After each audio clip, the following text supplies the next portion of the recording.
I'm Scott Jordan here in beautiful Orlando, Florida, and this morning I am snacking and yakking with Big Ben Kennedy.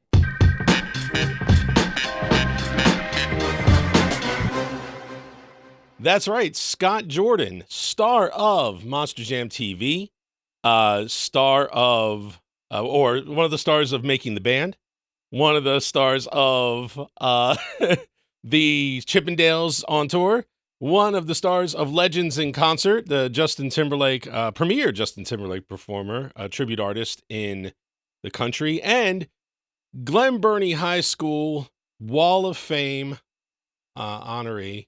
Right? Is that the way to say that? I guess so. And my old classmate and chorus mate and friend from high school, Scott Jordan, my friend. Good to see you, bud. It's been so long, man. It's been a long time, man. I mean, I can't believe we graduated high school, 30 years ago? 30 years ago next year. That's crazy. Good 30 years ago next God. year. That's nuts. Yeah, I appreciate the Gatorade. So for all your viewers and listeners, you asked me what snacks I liked. I said Gatorade and almonds. I literally just moved into my new house and the fridge is empty. There's no Gatorades in it. I got back late last night from moving all my furniture out of my storage unit. And all I had was a Monster in the car. So, this is my breakfast. Gatorade and Monster are my two favorite beverages. So Right, but you just got into town from your World Finals. we had our Monster Jam World Finals in Salt Lake City. So I was out there for a week and just got back. I literally had closed on my house the day before I left, so I wasn't able to get anything done. And I had documents I had to sign. I had, things checks I had to write. And so I was running up against the clock to get back here as quick as I could to get that done so I didn't lose the house. Congratulations on the house. Thank you. It's the first house I've owned in 17 years, I think. I was in Vegas, was the last one I owned, but I traveled so much, I was never there. I didn't need it.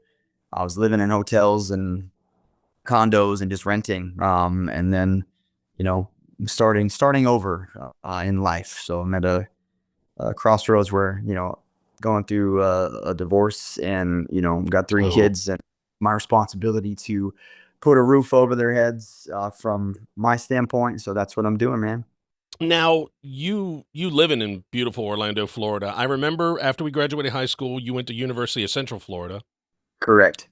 And also spent time working at Universal Studios, which my first trip ever to Universal Studios was with you during the Orlando Festival of Music in 1995. Yeah. And that was a blast. The stories of us in the hotel room, I could tell to the end of time, man. We all had a freaking blast. The prank calling. Once we found out you could call the other room simply by just dialing the room number, it was hilarious. We tormented everybody.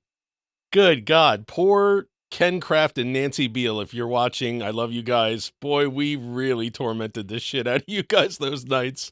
So I saw Ken. Ken lives down in Florida. He lives down here. Oh, yeah? Yeah, I saw him last year. I was doing my Justin Timberlake show in Sanford at a theater over there. Ken and his wife came down. And Melanie. Ken and Melanie came down and watched the show. So we caught up for a little bit, which was nice. That's so cool. That Orlando trip for us, that's really what kind of sealed the deal for me that I wanted to go to college in Orlando. As soon as I found out there was a school in Orlando, I started looking into it. And crazy enough is that I don't know if you ever went to the college fair at the Baltimore Arena that they used to have every year. Yeah, we did. We would hop on the light rail and go down there at the convention center. Yeah. Yeah. So it was over there, and I'll never forget. Like it was mostly northeastern schools and mid-Atlantic region stuff. But UCF was there. So University of Central Florida was there randomly, and they were like by themselves in this dark corner of the convention center. And it was just kind of this kismet thing where I walked around to try to get to the last row, and then there was UCF, and I was like, oh my God, Orlando, Florida. That's the college that we saw the signs for, and that was it for me, man. That was my ride or die school. Maybe I put all my eggs in that basket. I didn't want to go anywhere else. I had other options to play soccer at a couple, Division 3, Division 2 schools. But I wanted to perform, and UCF offered me a scholarship. So I took it and We graduated on June 1st, June 15th. I was in Orlando doing my first show for them, and I never went back. That is wild. Yeah, we did graduate June 1st. You didn't go to senior week with us because you were performing in The Wizard of Oz, which we both had auditioned for. And then when I found out it was during senior week, I said no, and you were like, "It's my dream to play the Scarecrow, so I'm staying." That was Bowie Community Theater. Yeah. I remember that audition. It was such a long audition. There were so many people. I couldn't believe how many people were auditioning for a community theater show.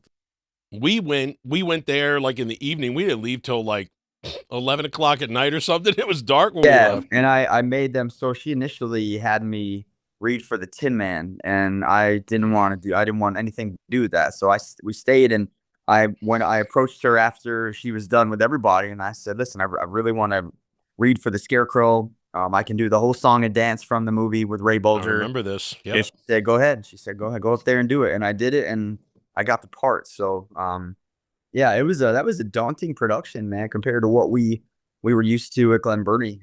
Right. That was it's a lot of production, a lot of choreography. I think it's the most dancing I'd ever done in my life, and they weren't sure I was gonna get it, and I wasn't sure I was gonna get it, but I did. I ended up getting it. And the thing that you had said to me, I was like, "You're not going to senior week with us?" And you said, "Look, one, a dream of mine to play this, and also for what I'm trying to go to school for and everything, I want this credit." Which is, admirable, like because we all know Ocean City or Beach Week, as it later became quite famous with Judge Kavanaugh. But Beach Week or Senior Week, whatever you called it, was just a week to make really bad decisions and start families you didn't intend to start. So you probably dodged a major bullet by not going to Senior Week. I was fine not going to senior week. I had no. I mean, listen, it would have been great to have one last hurrah, but I was so focused on crazy thing. I was so focused on basically getting the hell out of Dodge at that point. True. I felt like I had done all I could do in Glen Burnie and the Baltimore area, and I wanted to spread my wings and get out. And now, and you know, the irony of that is that I miss it up there terribly now. I go up there maybe once or twice a year for work, ride by the old neighborhood, ride by the old house, for nostalgia purposes, and I do miss that area. Like I'm still a huge Ravens fan, and sadly still an Orioles fan, and we're back to normal being Orioles fans now with the losing team. So I do, I miss it. Try to go up there as much as I can. When I got the Wall of Honor introduction, I was on tour in Europe. And I didn't know if I was going to be able to make it back, but I took a week off of the tour and flew back. Was that the Chippendales or was that Ron Perlman's deal? Lou Pearlman. Rob Pearlman is Lou Pearlman. Sorry, Lou Pearlman. I'm Hold on. Have you been to patreon.com/snackin yakkin? There's a bonus podcast, behind the scenes content, and more. That's patreon.com/snackin yakkin. Bye! It's a shame I didn't commit that guy's name to memory. It's like such a good name to remember. No, I'm just joking. I mean, listen, he stole millions of dollars from people, and Yes, he did. stole retirement money from. Yes, he did. Yeah. And you wonder, when is enough? When is enough? Like, why do you got to steal more? You already got multi-millions through through these boy bands. It's like, why do you got to steal on top of that? Good God, man. Yeah. So you got developed with him, or, because I know you did Making the Band, and I remember you had a group for a short time, for Harmony. Oh yeah, For Harmony was here in Orlando. That was with guy I went to college with at UCF in the theater program, and then my brother and my now brother-in-law, because one of the guys in the band married my sister. And just we were basically just a bunch of Universal guys that got together and formed a band called For Harmony. Was it They the whole burned Beetlejuice together. review? No, I did do that show. Sean, my brother-in-law, I was never- in that. I love, man, and that you were to talk about, that was another Wizard of Oz story, the Beetlejuice show. I wanted to do that since I went to Universal, and and I'm sorry to just veer off the path here, but that story, when I moved back to Florida, I went to the audition, and I was probably the oldest guy there, like literally the oldest guy at the audition. And I didn't hear anything for months. Figured, okay, didn't get the part. And then randomly I was at work one night DJing, and I got an email saying, "Congratulations, you've been cast as Dracula in Beetlejuice Graveyard Review." I didn't audition for Dracula. I auditioned for Frankenstein, and I thought it was a Gotcha. prank. I thought it was you know retribution from someone from all the prank calls we made it, and Right. I thought somebody was messing with me. So I emailed a friend of mine or texted a friend of mine, and I said, "Hey man, I just got an email." I said, "I haven't auditioned in months for this. Is this real?" He's like, "If you got the email, man, it's real." So um, I contacted the show director, and she said no. She said it was a mistake to put Dracula, and I was in fact cast as Frankenstein in it. So I got to Yes. learn that show finally after I moved down to Florida in '97. I know '96. And then I got trained in that show, I want to say in 2015, 2014, somewhere in there. My daughter was young, so it would have been 2015. So, I mean, you're talking 20 years later. Wow. And then, I did the show a lot. Like I thought, yeah, as a sub, I was just going to do it, maybe a few times, but I was there a couple times a week doing it, which was awesome. And then they announced that the show was closing. So I was in the last training group ever for Beetlejuice Graveyard Review. So I got in just in the nick of time to do the show. So that was a bucket list item for me. But Four Harmony was just a bunch of Universal guys. And I had the opportunity when I was in Four Harmony. And we were a band that, we weren't getting paid to do gigs. We ended up touring with like the Miss North American Teen pageant. So we would go and do like all these Gotcha. preliminaries, and then we did the final one at SeaWorld, but we weren't getting paid. They were paying for travel, but we weren't really getting paid. And we were doing just, random shows for free. I mean, we would play anywhere there was an opportunity. I think we even paid to play uh places. And I was getting tired of it because we were practicing a lot, and it wasn't working out. And I was at Disney at the time, I was Universal at the time, so I didn't have a whole lot of free time. I just wanted to do something, and I went to an audition for Making the Band season 3. Mhm. Now I was still with O-Town, and they were auditioning for solo performers. They wanted somebody to open for O-Town, so they basically moved the show from ABC to MTV and auditioned a bunch of guys. I showed up at City Walk at Universal. There was like 500 dudes there, and I made the top 5 and got on the show, and basically had to sing and dance for O-Town, and then they chose one person to open for them. And it wasn't lost on any of us that the person they did choose was actually friends with one of the guys in the band. We knew that was Right. coming, kind of like the setup there. But after the after we wrapped filming and he won, one of the producers pulled me aside and said, "Hey, Lou is casting a new band, and we think you'd be great for it. So can you show up here tomorrow at this dance studio?" So I went in and did another audition.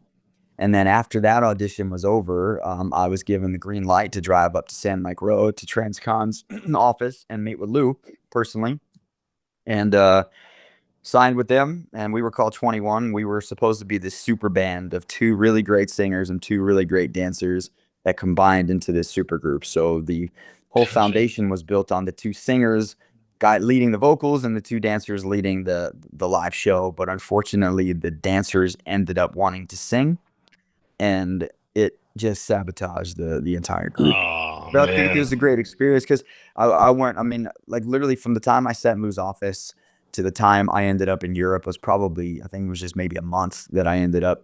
I was in Vegas for 5 weeks and then went to Europe, and I mean it was the most amazing experience of my life. And that led to because Lou also owned a percentage of Chippendales, and that led to that job where I stayed out for Mm. 11 years, which ultimately led me to Justin Timberlake, and then I went to Legends, and yeah, came back to. See, and that's the thing. Okay, so I left, and or when I got out of high school, I tried to make my way in stand-up comedy.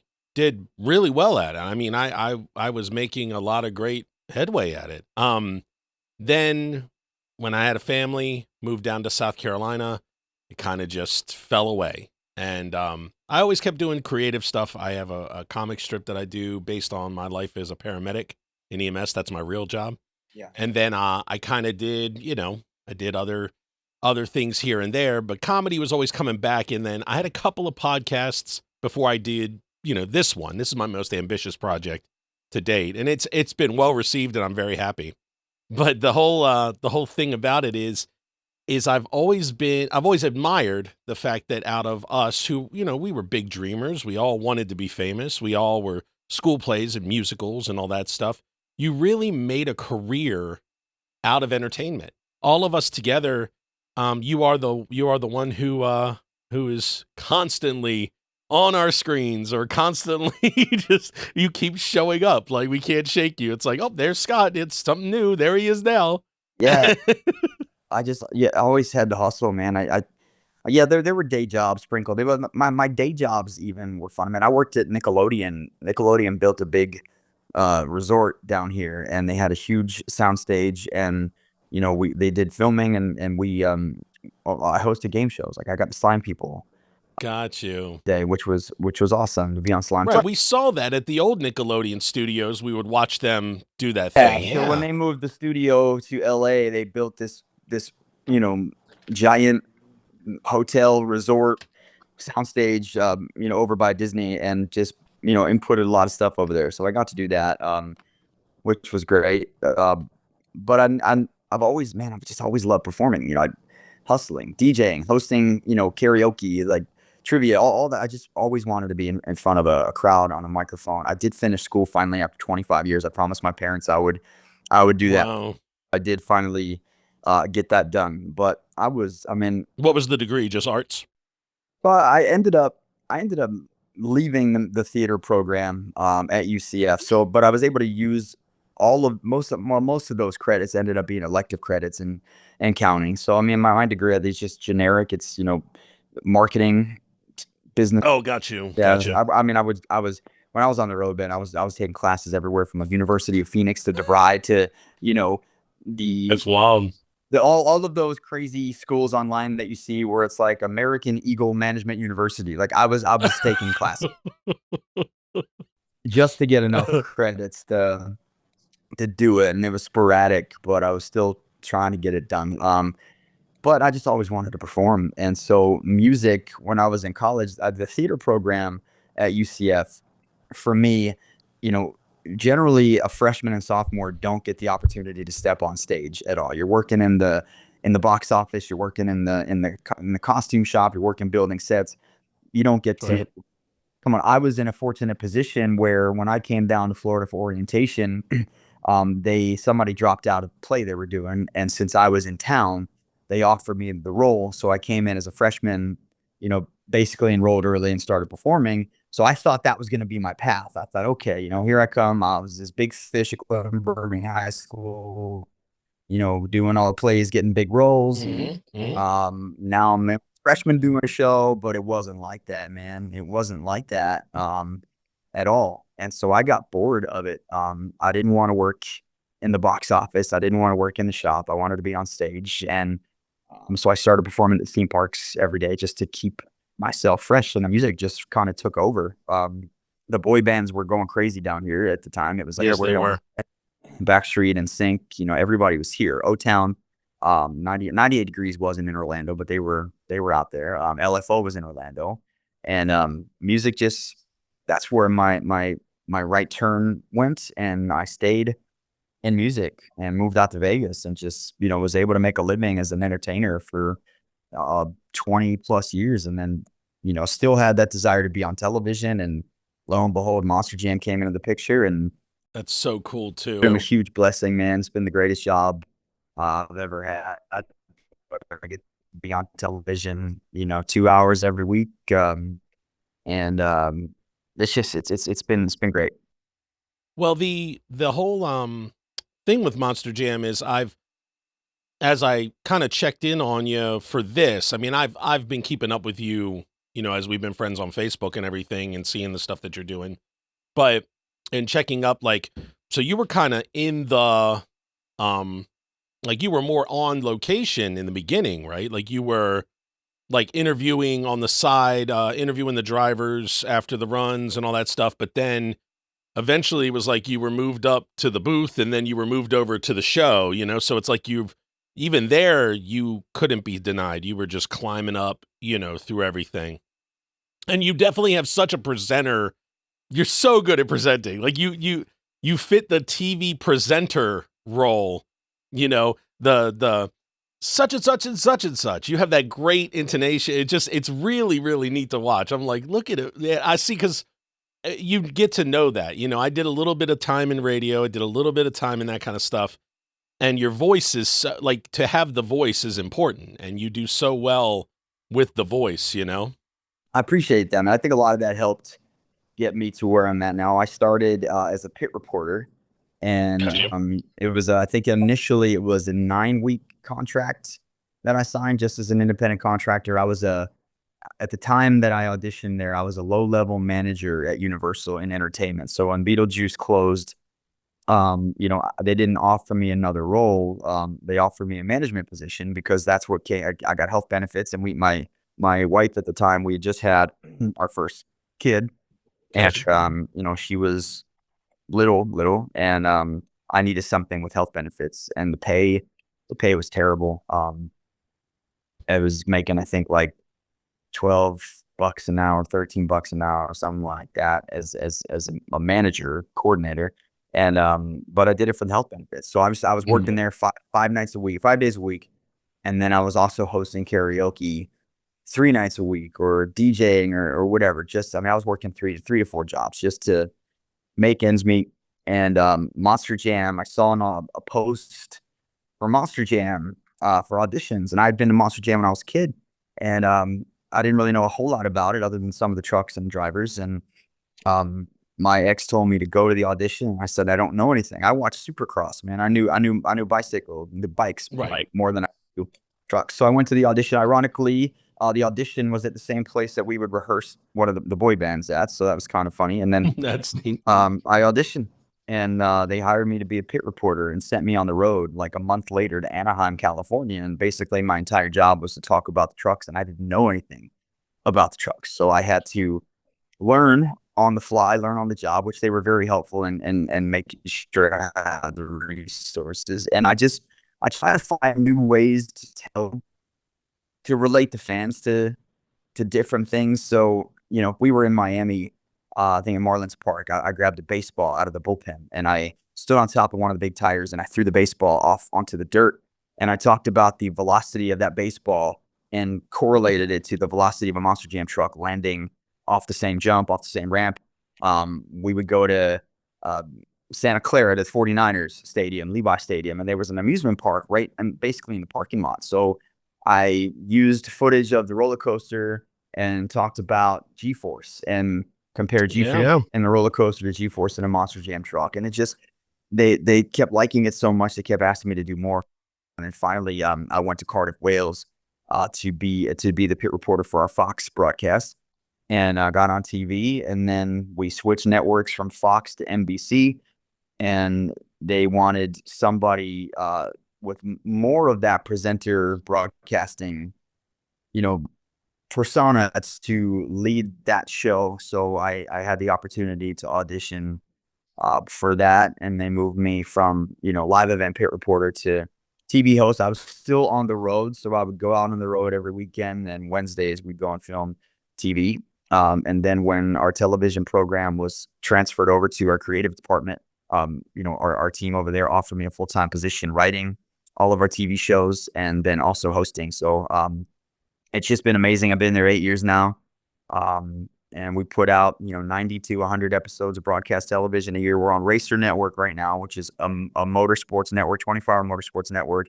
It's owned by Lucas Oil, who's one of our great partners. So we have a great relationship with them, but that also allows us to broadcast live on our YouTube channel, which has over a million subscribers. And now we're doing all these fast channels. So you can find us on we just signed with Prime. So we're now on Prime Video, which is huge for us. We Gotcha. got a 24/7 Monster Jam channel on Prime. We also broadcasted our World Finals this past week on Prime. We're also on Plex and Vizio Plus and Samsung and Roku. Basically, any TV that you buy that has those built-in Smart. Yeah, there's 24/7 Monster Jam channel, which is great because it means that we are constantly putting new content out for them. We're also showing classic content, and for me, I feel like I'm building a library so that when one day when I'm drinking some cocktails with you up in the pearly gates, and we're reminiscing, right. my kids can still turn on Monster Jam. And That would be cool.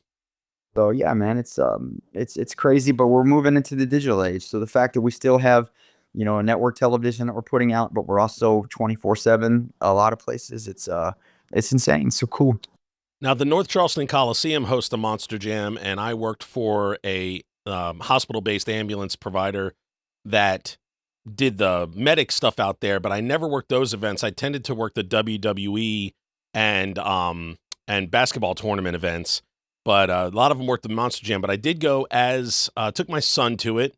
He got as a fan or whatever, and this was so many years ago. I mean, maybe 10 years ago at this point? No, more than that, probably 15 years ago.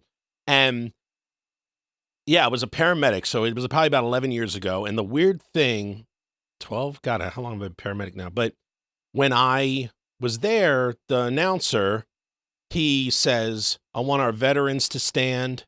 I want this. And we are not widely recognized. EMTs and paramedics, when they're like, we get fire and police discount. And it's like, okay, like we just are not, we're not, when they're like, oh, thankfully police and fire were there. And it's like, well, we were there and we were there first. And I don't recall seeing any firefighter, but that's okay.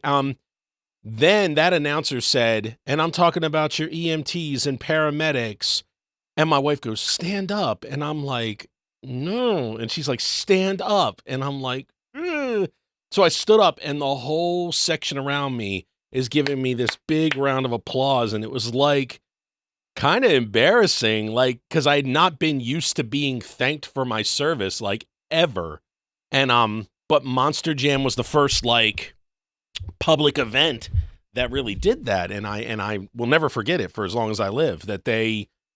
And then later, I think a rodeo I went to, like, so it kind of goes hand in hand with your more blue collar fandom. I think they recognize it, Yeah, I would put our patriotic tribute open up against any sport anywhere else. I feel like Oh, we yeah. do an amazing job recognizing it, and it's everybody. I mean, first responders, that's paramedics, EMTs, firefighters, police, military veterans, active military.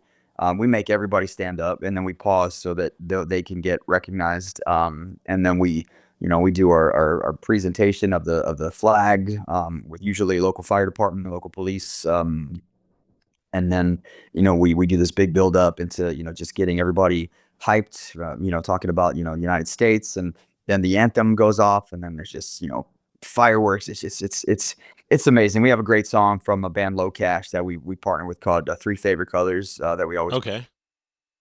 and it's just, man, it's beautiful. Like being so I don't get to go and do a whole lot of the live events anymore. I do a handful every year just to get out there, be seen, stay fresh. Mostly I'm in the studio in Florida, but even in years past at World Finals, I've been in the broadcast booth. So to actually be out there, and Saturday night, I mean, I don't know the exact number that was there, but I'd look like at least 40,000 people. I don't know what that place holds. Wow. 45,000 people, to be out there and to do that tribute and deliver that to them, like, man, just goosebumps. It's a thrill, man. You don't get that effect in the broadcast booth, so it was nice to experience that. Absolutely. I mean, yeah, like I said, it's I had a feeling this conversation was going to roll just like this, man, because it doesn't. I mean, and look, I wore this on a show previous. Straight out of Right. I wore this on a previous episode, and I was like, I have enough T-shirts and I have enough clothing that I don't need to repeat for probably an entire year. Yeah. And I was like, I just wore this home. I was home for 4th of July weekend, just passed, and I was like, man, but I gotta wear it. I'm talking with Scott, for God's sake. I mean, Yeah, like, man. this is. As a matter of fact, the last time I saw you was the New Year's after you had went off to UCF. You came back home. We hung out, and it was really great to hear about how great it was going. And then later, I want to say Stacy, your sister, told me that you got Mr. UCF. Was Mr. it? Yeah.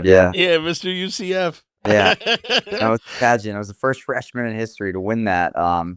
Yeah, it was just, and then I did another pageant. I did like a Greek pageant that I won too. It was it was Alpha Z Delta sorority. So I was their Z man, 97, and I was Mr. UCF 97. But yeah, or I think it was 97. It was 97. Yeah. Yeah. So I did a couple pageants, man. Why not? Yeah, man. I'm When like, I saw you, it was like one of the only times I did get to go back home, because I didn't I didn't go back home this summer after my freshman year. I got a job at Universal on the Jaws ride and as a boat skipper. So, You explained yeah. we were gonna go. You said I don't deal with sharks. I don't like sharks. The fact that you would do the Jaws ride Yeah. is astounding to me because you said that if we took you in the tube with the sharks at SeaWorld, we would be carrying you out Yeah. because you were like, I don't mess with sharks. So the fact you did the Jaws ride, that's kind of like conquering your fear. Yeah, and it really kind of did. Like sharks don't bug me too much anymore. I mean, my parents live in New Smyrna Beach, which is one of the shark capitals of Florida. And I took my kids out there for the first time to get in the ocean, and they were hesitant because you don't know. We go to a lake where it's roped off, so all they're gonna see in there is like tadpoles or little fish. Don't bug them. But the ocean, they knew it was a whole world out there, and they were scared to death. And it didn't help that there was like a little tide pool, and there was all kinds of crabs in the tide pool, and I don't know what was going on that day, but I'd never seen so many crabs in a little tide pool, and they came to fight. They came to fight. And they were jumping up out of the water, trying to snap at the humans and the people. And so my kids were petrified. So about an hour in, they were like, "Daddy, can we just go to the pool?" I said, "Sure, we can go to the pool." Sharks don't bug me anymore, man. I don't know if the Jaws ride had anything to do with that. I mean, it's a fake shark, but you still having to kill it 200 times a day, every day. Right. It was fun, but I didn't go home for the summer. I think I went home for Christmas. I went home for Easter, and then summer I didn't go home. And then the next year, my parents moved to Florida, so that was it. Yep. I've been on the ET ride twice. I've been to Universal with my family 2 times since that trip. Yeah. And I remember the funny names we were giving them to put in so we could hear it at the end. Yeah. Oh my God. Like we were having like the goofy shit. And you were okay, that was my first ever trip, but you had gone many times. So like, I remember the charter bus guy giving you the microphone and you explained to us the whole way to kind of go through Universal and see everything in a day. So Scott was like our tour guide. He's like, so when you go in tomorrow, you want to go this way, you want to go that way, and you did the same thing for Magic Kingdom. It was so funny, man, because you were like, all of us, I mean, this was really like not just our first trip, but our first trip out of town. Like we were such townies. We were all just these little Glen Burnouts that just never been anywhere. And Dusty, he laughed so much, he lost his voice. I was fortunate that my parents, we went down on vacation twice to Orlando. So I had been to Disney and I'd been to Universal. So I think I was one of the only ones that had gone at least to Universal. It hadn't been open that long. Right, exactly. Yeah. So I think it had been open maybe 5 or 6 years. So it was still fairly in the new phases. I missed that version of Universal, man. I watch, random YouTube videos from when Universal opened. I missed that version with Jaws and E.T. and Back to the Future and the Hitchcock thing and the cycle being there. Like I missed that. I'm a nostalgia nerd pretty much when it comes to anything. So I love change. Change is good. Evolving with the times. If it wasn't for evolving with the times and change, I wouldn't be where I'm at in Monster Jam. So I'm grateful for that. But I still love a sense of nostalgia and just the parks back then were just something about them. There wasn't all these simulator rides. Everything was, a ride that you had to get in and, actually go on a road. Yeah. We did. We pulled up to the front gate, and then when I went with my family for the first time, I was like, well, that's different. Like, it's all city walk and everything. I was like, you can't even see Universal from like the street, it's just like, wow, like this is totally different. This last time we went, we did it up. We stayed at the Aventura, where the robot brings you your room service. So we really had a lot. We spoiled ourselves on that one. God, I think it was 2022, or 21. We really did. We spoiled the crap out of ourselves, but it was fun. We got the free shuttle, but we wound up sneaking around the back of, is it Volcano Bay or one of those and taking the boat in instead, so we we kind of like, yeah. So we wound up finding alternate routes to like switch it up for ourselves because like the shuttle bus is great, but like let's have some fun here. Yeah, I did get to go to the new park, Epic Universe. I went there, just visually absolutely stunning, man. Now, speaking to your Beetlejuice review, that is my wife's part. The monster, the epic Universal Monsters. She cannot wait to go see that more than the kids want to see Super Mario. She wants to go see that so bad. That ride, that Monsters Unleashed ride, it's hard to even explain, but my God, it's got to be the best ride that I've ever been on in my life. And it's just incredible. I mean, the way that they have developed the animatronics to actually walk and talk It's and wild. move, it's insane. They're lifelike, man. But the whole park, Super Nintendo World, was phenomenal. Just visually to walk in there and being immersed in that world. And my kids love How to Train Your Dragon, and I just took them to see the Yeah. last movie. I was not very familiar with that world, but the Isle of Berk, I mean, it's just from the movies that I've watched, it looks stunning, man. The whole place is just dying. The Harry Potter ride, oh my God, just it's incredible. They de-aged the actors to look Like from the movie. from the movie.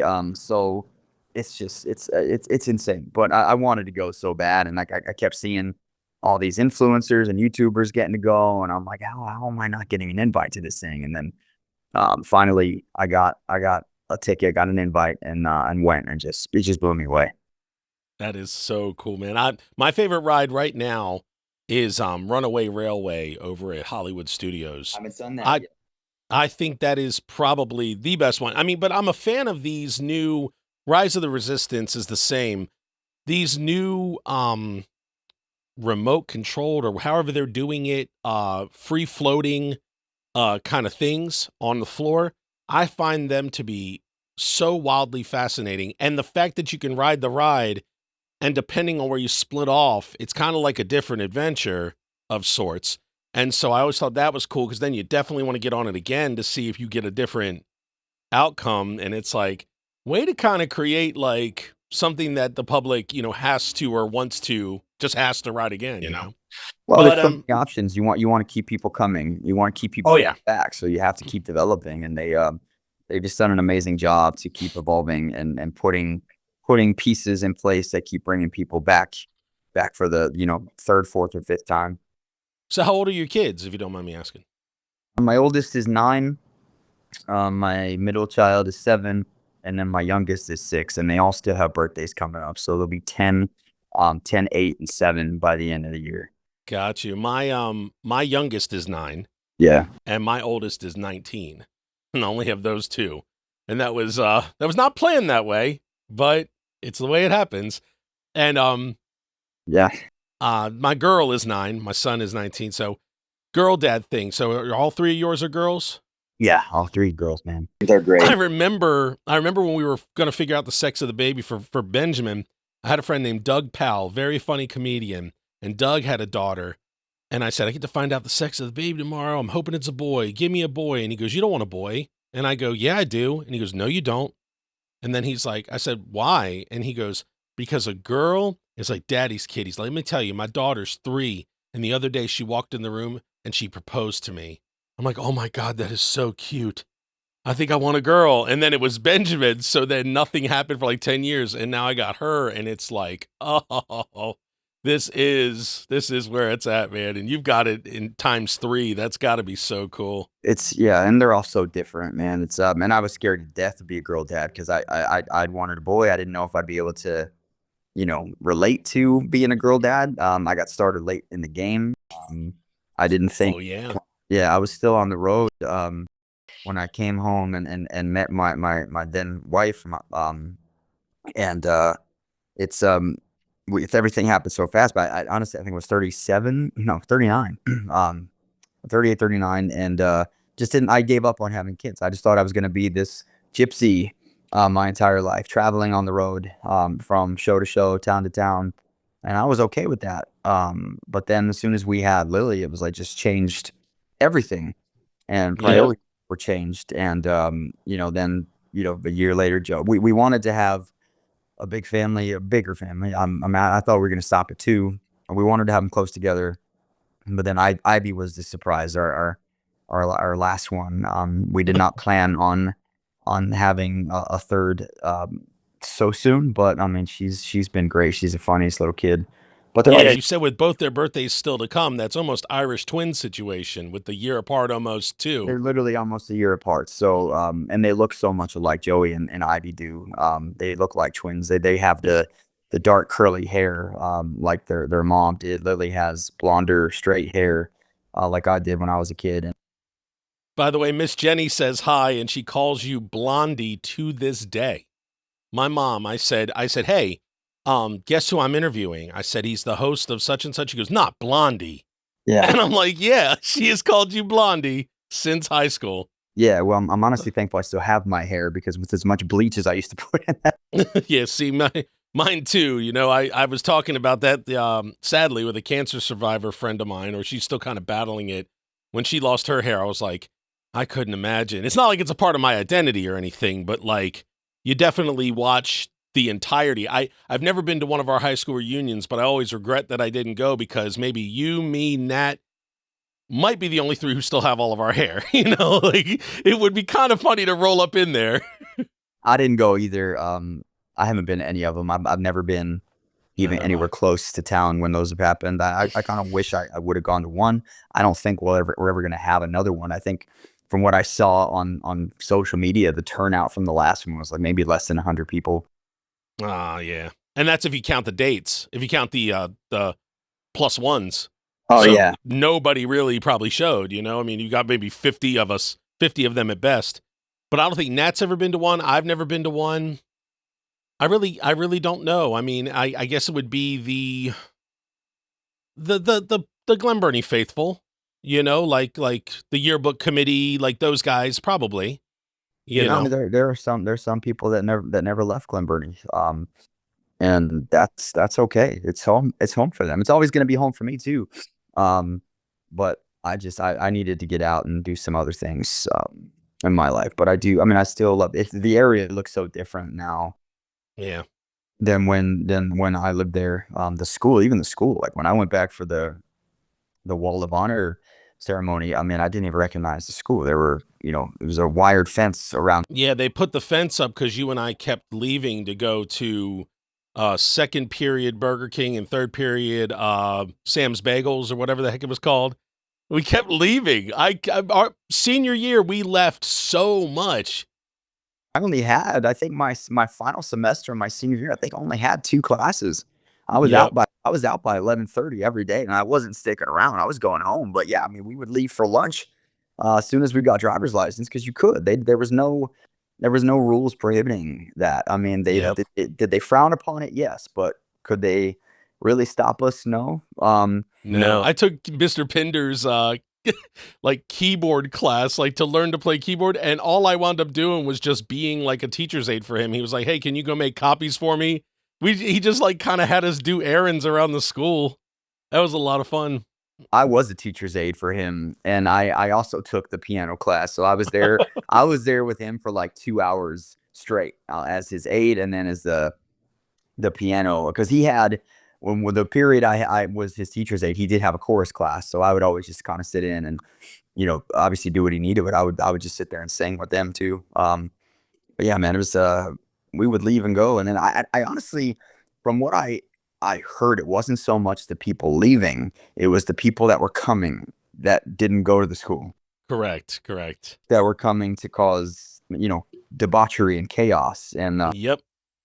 And I think at We one point, I think Go one ahead. point, I know at one point our senior year, they had somebody was airlifted, I think, out of there because during lunch, because people that didn't go to the school came and just destroyed this poor kid. Well, they tried to beat up Principal Wittig, and he punched a kid. He headlocked a kid and punched him in the head and threw him in the bushes. Like our own principal had to fight former students from another school. Yeah, Yeah, what a crazy place. it was. Glen Burnie did not have the greatest of reputations No. when we were there. because of all of the crap that would happen like that. So, yeah, I think it was, oh, I got to charge this. Hang on. I think it was mainly because people were coming and they didn't want people coming. They shouldn't be there. Cause I remember I had to check in at the office. I had to give them my driver's license. They had to scan it. I had to be escorted to where I was going. Um, so that was wild to me to go from such a free campus where you could, kind of come and go as you please to like literally everything being on lockdown. Let's see. I was at Crabtown this past Saturday. The arcade, I think, has the same games. It's pretty awesome. I spent a small fortune in there, playing pinball and arcade, but it was really great. What was the things I was going to tell you were still when I was around town? I was like, can you believe?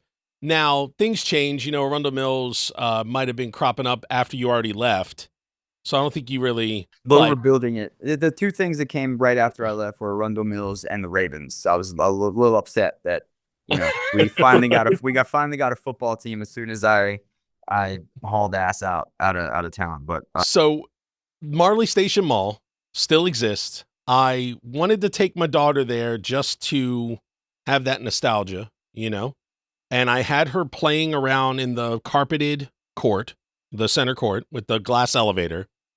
And then I hear, I'm like, what is that noise? And there were two kids skateboarding upstairs. There's no security trying to stop these kids. They're full on skateboarding Marley Station Mall. And I'm like, this place is just like, I don't know why it's still there. I don't think there's any stores. I couldn't remember a lot of stores in it, but when you could get away with skateboarding Marley Station freely, I think it's kind of on its way out. Like within. I'm in a Facebook group about with Marley Station. Again, I'm a nostalgia guy, so people post old pictures and stuff, and there's a lot of people in there that will post pictures of the mall now, and it's a shell, and I'm surprised it's still there. I know a new ownership bought it, and apparently the new owner is a guy who just goes around the U.S. buying like malls that are dying and turns them over for profit. So I think that's where it's at right now. It's just a business investment for somebody, but people are beeping because they can't afford the rent because nobody's coming. I mean, God, when we were there, that's what we did on Friday nights. We went to the mall, went to movies. Oh yeah. Yep. I worked in a smoothie shop there. Oh, that's right. You did. Yeah, I did. Yeah, briefly. Because I would lifeguard in summer for Alan Samaniski. I would lifeguard. Oh, wow. Mr. Samaniski. Yeah. And Spanish teacher. Yeah, and we still keep in touch. Cool. He was at the Wall of Honor ceremony. We still keep in touch on Facebook every now and then. I used to call him Billy Joel. Yeah. Yeah. So I used to lifeguard for him in the summer at one of his places. And then during the winter, I would work, different odd jobs. I think I worked at the smoothie shop. I worked at Discovery Zone for a while. I worked there too. I worked there in 97, I believe. Yeah. I have a bit on my debut, my only comedy CD, which is available everywhere. Little Party Puker, and I talk about the kid throwing up and me having to get up in the tubes and not quite fitting. And yeah, it was a lot of fun. It was a lot of Discovery Zone was a very interesting time. I said it's like Chuck E. Cheese for kids who really wanted to be hamsters. I had a lot of funny stories from working there. My parents used to wait for me to get home from work to hear what happened during the day at Discovery Zone. The place was wild, man. That was so terrible. Throw up and pee, and it was just, the deep clean days were just the worst. I ended up getting out of the zone most of the time. I ended up being a party host, so I'd make tips, which was cool because people would tip me like $20 for the birthday party. But yeah, man, I worked there with my girlfriend at the time, Chrissy Swanner. Chrissy Swanner. Yeah, she was on the trip with us. Yeah, I have no idea what she's up to. I think she, I don't think she's even on social media. I think she kind of fell off the planet. Chrissy Swanner. Chrissy and I worked at Discovery Zone together. Yeah. Yeah, I mean, there's a lot of names that I always wonder, and I don't bother to look up, but I always just kind of, they pass through my thoughts. I'm like, I wonder what happened to. Yeah, we did Macho Man for the talent show, which we killed. We killed it. We crushed it. I remember practicing that in your living room, and we kept watching this one. I don't know what show they were on. It was Dick Clark's American Bandstand. They were on Dick Clark's American Bandstand, and we kept watching that episode in order to mock We did the the. entire choreography routine for that. I remember we recorded it and had this old VHS tape with the Village People. So yeah, we kept watching that show over and over again to get the choreography down. And we did it. And we would laugh every single time because we would always play it to the part where he started interviewing the members. And because even though we didn't need that part, we kept watching it because it was so funny. Yeah. And then, Instead of going to see the Village People live at, I think it was Merriweather Pavilion, I think. Really? Yeah, so it was after we had done the talent. I was still there in high school, but I went and saw.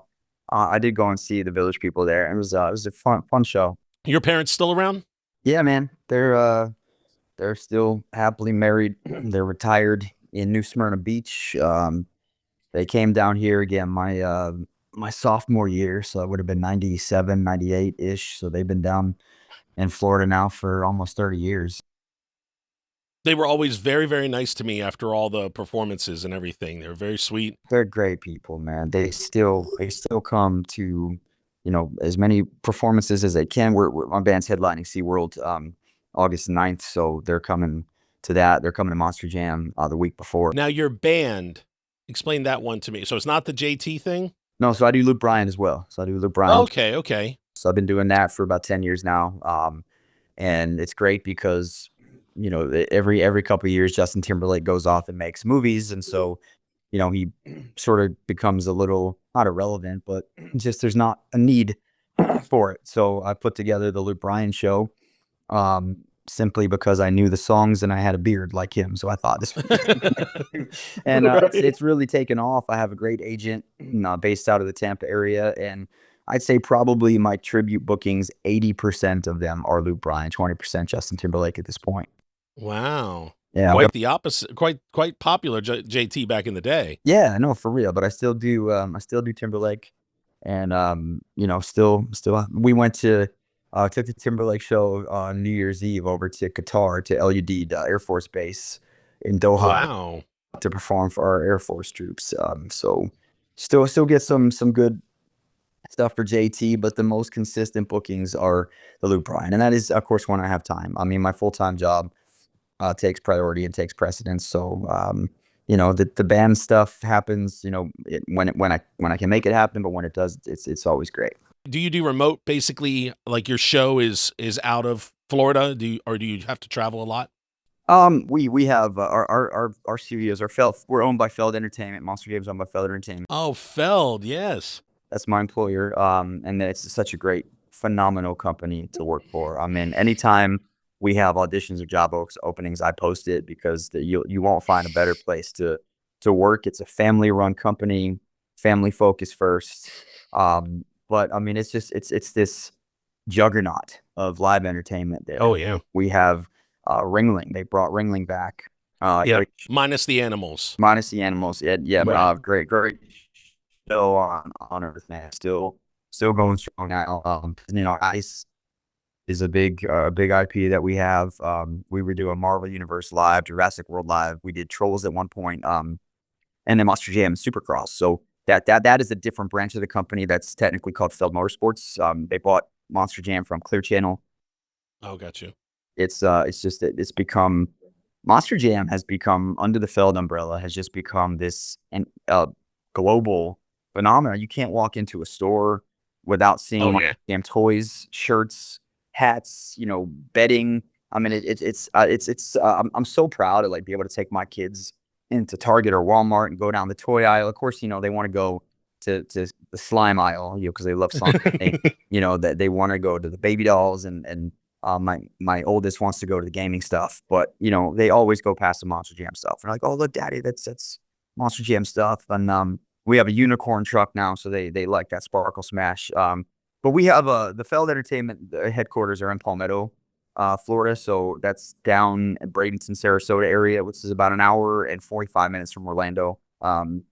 So we have a giant studio there with sound stages and costuming and offices, and so that's where my studio is based. They invest a lot of money to build a television studio inside of that, and now we have two studios, Studio A and Studio B, and that's where we now film most of our shows. So we were on the road doing everything remotely, where we would have to bring a truck in, and it was getting costly. Television Yeah. booths are a fascinating thing, but it was getting very costly to fly an army of people out every weekend to do television, rent a TV production truck, and do all that. So they decided to build this studio, and now the technology is so vast that we can literally sit in our studio. We basically built our own production truck inside the studio, so everybody, sits and at their monitors and controls everything, and then we can literally watch any event anywhere in the world live, have it stream back to us in the studio, and we can call it there. Nice. We don't have to be there. I still do a handful of live events. I went to Pittsburgh in May at the Steelers Stadium, and then I went to Athens, Georgia, and did 5 events there in the arena. And then I was at World Finals doing one in Salt Lake City, and then I'll be at the Orlando events, Kia Center, and at the Tampa events at Emily Arena, which are coming up in August. And then I don't have any more live events scheduled for the year. That doesn't mean I won't. Usually, we'll do 2 Baltimore shows at the arena. We'll do one during the season, which I can't do because of my television commitments. And then we would generally do one in the summer, which I would always ask to do, and I have done in the past, but I don't see it on the schedule. So if a Baltimore event pops up, I'll ask for it. They don't have to get Yeah, it. and then post it on the Facebook and say I'm going to be there because I'll go home for that, man. That'd be fun just to see you take my kids to see monster trucks. Because Benjamin had the plushie of Gravedigger, and then he had the flag of Gravedigger and Taz. That's right. That's it. It was old Gravedigger. That was the red and yellow Gravedigger. That's the old Oh, one. that was the flag. Yeah, that was the flag he had. But then the one that the purple and the black, purple, and green Yeah. Gravedigger is the one that I've always liked. Yeah. Yeah. There have been some incarnations. Speaking of his shirt right now, my son produces this. His shirt's Gravedigger Yeah. right now as we speak. Always representing. It's Gravedigger. We had 6 Gravediggers, 6 different Gravediggers represented this past weekend. We had the Grandma Gravedigger, which was the most famous 80s incarnation of Gotcha. the truck. We had the Red Primer Gravedigger, which was the original Gravedigger with the Gravedigger spray painted in yellow or painted yellow on the side. And Right. we had Gravedigger the Legend there as well, which is the silver and blue panel truck. We had Gravedigger Stars and Stripes, which is our new 4th of July paint out, which is touring around the world. We had regular black and green Wrecking Machine Gravedigger, and then we had Son of a Digger, man. So just like 6 different Wow. of the truck in one spot. But yeah, man, I love my job because I write all of our shows, and then we shoot every Wednesday. So I'll be there tomorrow shooting Inside Monster Jam Arena in 30, and then Monster Jam Prime Time. So we'll shoot all 3 shows tomorrow. And I will link that, and please check him out on all of that stuff. Yes, yeah. So what an evolution for you, speaking of things evolving, to go from I don't really know about this 8 years ago to writing the show. I mean, that's fan-frickin-tastic, brother. Like, that's insane. Because, like, I don't even know that I know that much about paramedicine in 15 years of doing. I'm joking. I'm okay at it. I'll do pretty okay at it. But still, that's great to go from I'm standing here, I don't know, think about these trucks to yeah, I write the show, and it's so cool. Yeah, I know more about a Monster Jam truck and how to fix elements of that than I do about the car that I drive. It's in my driveway. I was never very mechanically in tuned to automobiles. I was never really a hobby or an interest for me. I was not that kid that worked on an old beat up Chevy truck, Right. get it running again. I loved riding bikes, which elevated into motorcycles, dirt bikes, off-road stuff, not street bikes. But so I got into that world, and that sort of introduced me to motorsports. And then again, just all of those years being able to talk about the trucks, having to learn the parts. So it's all about taking notes. It's all about doing your homework, doing the research, being prepared. I mean, if you're prepared for something and you have all the knowledge and information you need, you're going to succeed 100% of the time. Gotcha. So those are 1-seaters, right? They're center seaters. Yes, the So trucks are. nobody's ever taken you in one for a spin. They don't offer that ability. Okay, so this has been an ongoing thing that we do talk about on TV. My ongoing quest to drive one around the track. Got you. I've been in them. I have, literally taken a camera into them and pointed out all these different things that are there. I've driven in the simulators, which are get you ready. It's got all the bells and whistles to it, and then you're basically driving on a screen as a video screen, like a video, almost a video game kind of simulator. That kind of teach. That's how we teach prospective drivers before they actually get behind the wheel of one. Is we put them in a Gotcha. simulator, and a lot of drivers have simulators. Kids now have simulators. There's Beam NG. There's Rigs of Rods. They build these tracks and trucks, and they drive them. So when we were on NBC, we would do features. So every episode, all 26 episodes would have a feature, like a 2-minute feature.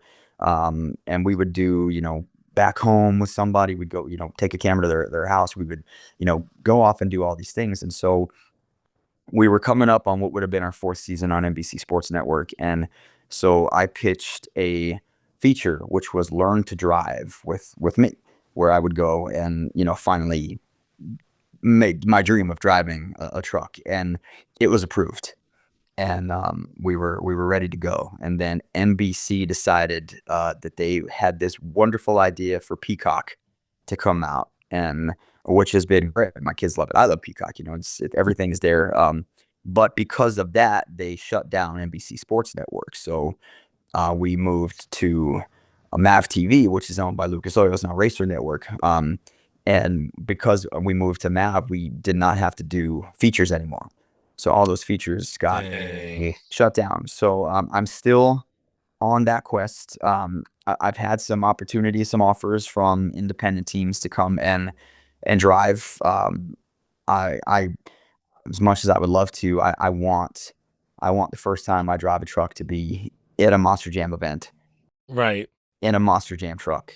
And I know everybody probably thinks from the outside I would want to drive Gravedigger, which of course I do. But as a girl dad, man, as a girl dad, I want to drive Sparkle Smash, man. I want to drive the unicorn rounds. I want my kids to be there, to see daddy behind the wheel of their favorite truck. That's cool. That would be a huge thrill. I don't know if it's ever gonna happen. I don't know. I hope so. I always joke about it, but that behind those jokes is a weeping 47-year-old man inside hasn't been ever do it yet. So, and it's crazy because it's not my job to analyze the trucks. Like, we have a color commentator for that. Now, I will say that this weekend in Salt Lake City, I was serving for the first time as like a color play-by-play analyst. So I did a little bit of both, but I was mostly doing color commentary. And as a color commentator, it's my job to talk about gear ratios and shifting and brake capacity and talk about the parts that are breaking and why drivers are making decisions to do this. And it certainly would help to be able to power one of those. Now I've been in the shop and I've been able to fire up an engine and push the throttle all the way down just to feel that Right. I mean, it's 1,500 horsepower, man. It's amazing. And I think it would help me be a better announcer to be able to understand what it's like to drive one of those around for a few minutes. Yes, I do, but it's not my job. It's my job to call the play-by-play. It's my job to tell the stories. It's my job to get people excited. It's my job to talk about the who, the what, and the when and the where. It's the color analyst's job to talk about the why. Right. So, and he is actually, our Adam Menzignap is my current broadcast partner, and he was a Supercross guy for a long time, and very Gotcha. very long Supercross career, and he went to Monster Jam University and drove, and he has a great personality, obviously. So when he didn't get the opportunity to drive, my boss offered him the color analyst role, so he's had to switch sports and go Yeah. from a 2-stroke 2-wheel machine to 4 wheels and a lot more in the guts there. So he's done a great job with learning that, but he's really had to switch sports. I can't imagine how difficult that is for somebody to do. But yeah, man, I would love to. I hope it happens. I don't know. I don't know. So as you can see behind me, I got a collection of stuff. These are my Patreon peeps, but there's like, you can see here, there's a hat and a camera and, you know, all kinds of stuff around me. And that's from previous guests. So there'd be no way for you to really do that. I mean, you could send me something if you really cared to, but if there was something I could, that you know I can get that would represent you to put on here, Yeah.